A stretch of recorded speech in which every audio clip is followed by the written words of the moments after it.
Hello everyone. Today we will be dealing with the general remedies in the law of torts.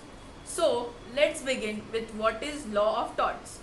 Law of torts consists of those wrongs or unlawful acts which violates legal rights of a person for which the law provides the remedy of unliquidated damages. A tort is a civil wrong. It is a duty of every person to respect the legal rights of others.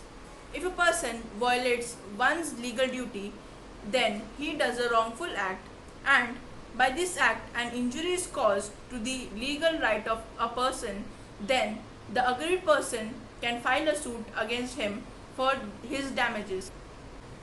Due to poverty, illiteracy, and lack of political consciousness, and the expensive cost of judicial system, the law of torts is developing very slowly in India.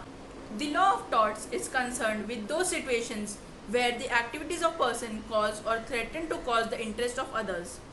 For instance, if something that belongs to you has been taken away from you by a party, the court can either ask them to pay you back in money or ask them to return your belongings as they were, and may also punish the party in some cases.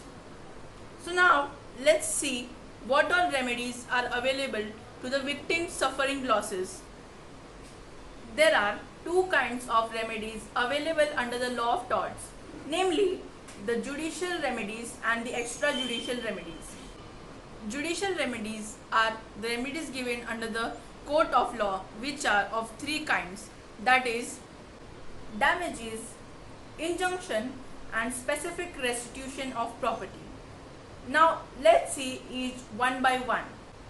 Damages is the amount of money which is to be paid to the aggrieved party to bring them back to the position in which they were before the tort had been occurred. They are paid to a plaintiff to help them recover the loss they have suffered.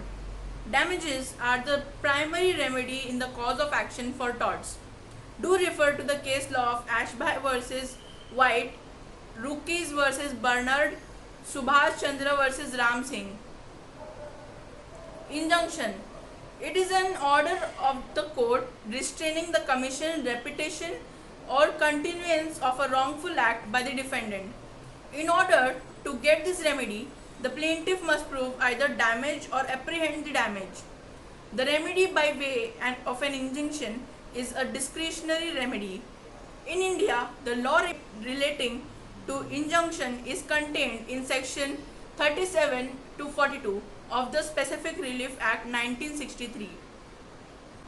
The third judicial remedy available in the law of torts is that of specific restitution of property. Restitution means the restoration of goods back to the owner of the goods. When a person is wrongfully dispossessed of his property or goods, he is entitled to the restoration of his property. Now, apart from the above remedies of damages, injunction, and specific restitution of property, a person has certain remedies available to him outside the court of law. These remedies are known as extrajudicial remedies. That is, they can be restored by the person's own strength by way of self-help. In such cases, instead of going to the court, the person protects his legal rights by himself. This includes the following remedies. Expulsion of trespasser. A person can use a reasonable amount of force to expel a trespasser from his property for reasonable and proportionate cause of danger. Re-entry on land. In this case, the owner of a property can remove the trespasser and re-enter his property by using a reasonable amount of force. Reception of goods. In this case, the owner of a good is entitled to recapture his or her goods from the person who has unlawfully possessed it.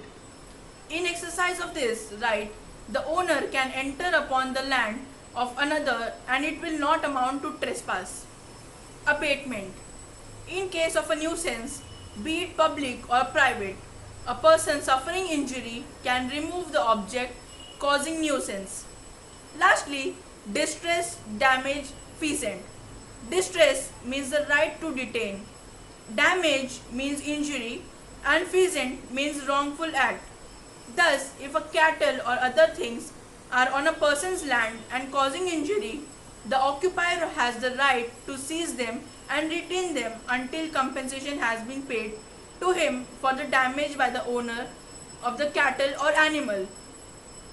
Anything inanimate or animate which is wrongfully on the land of another and causing damage can be detained. This right does not give a right of sale of cattle. Myself Bhavna Nirvan. Thanks for watching my video.